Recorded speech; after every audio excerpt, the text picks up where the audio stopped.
Whether you're a student here in Switzerland or you're planning to come and study here, you're probably wondering, how much money can I earn? As someone who's been living here for a few years and has experience studying and working at the same time, I'm very happy to share my honest experience with you. I'll be breaking this video down into a few parts. First, we'll talk about part-time jobs as a student, working full-time during semester breaks, side hustles, and finally, income versus actual living expenses. If you're an international student from outside of the EU or the EFTA-approved countries, there are a few rules that apply to us. For example, we can only start working after 6 months of residing in the country, and we can only work up to 15 hours per week. 15 hours per week is not really a lot, it's only about 40%, whereas for internships, sometimes companies look for 50 to 60% of work. So it might be a challenge to find an internship, but if you're lucky enough to find one, you can expect to earn up to 1,500 francs per month.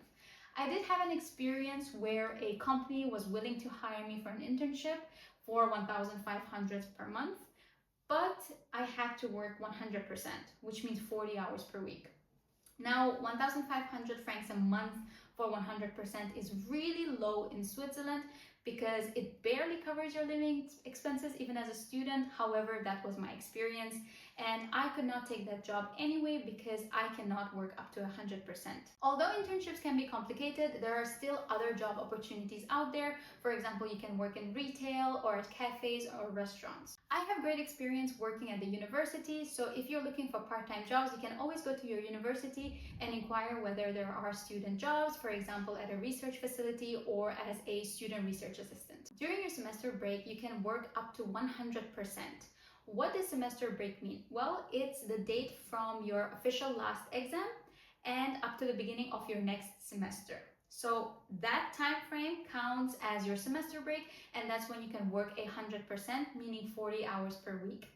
And this is a law across all cantons. You can work up to 100%. However, if you're doing an internship, if it's a company that you're working for, you have to check with the company whether they are actually willing to hire you for 100% during semester break.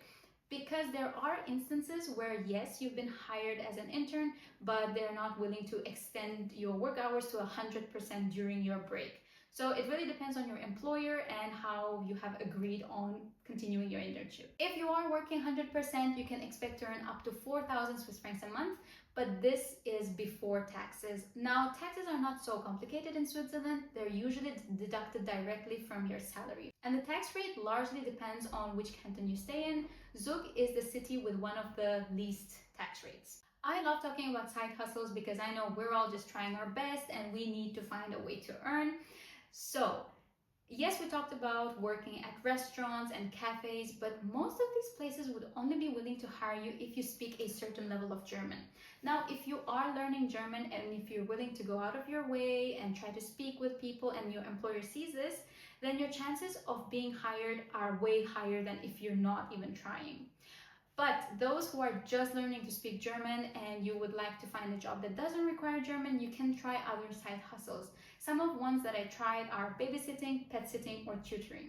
Now for these, you can set your own rate. I would recommend the minimum wage, which is 25 francs an hour. However, you can of course always make it higher or lower, up to you. Yes, salaries in Switzerland are pretty high, and after you graduate, you can expect to earn minimum 4,000 Swiss francs a month.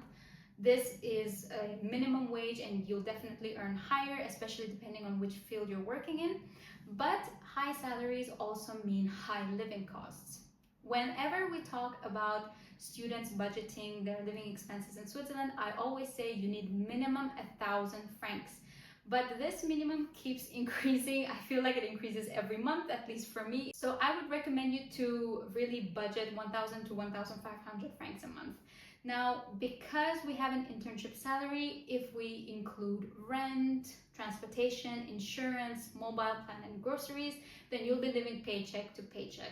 Living costs in Switzerland are pretty high. However, you can still make it possible to cover your expenses and also save if you live frugally, if you budget. There is a possibility. I hope you found this video helpful. I wish you good luck in your job search, and I hope you do find something in Switzerland. If you'd like me to cover any other topics, leave a comment below. I'm always reading the comments, and I'll see you guys in the next video.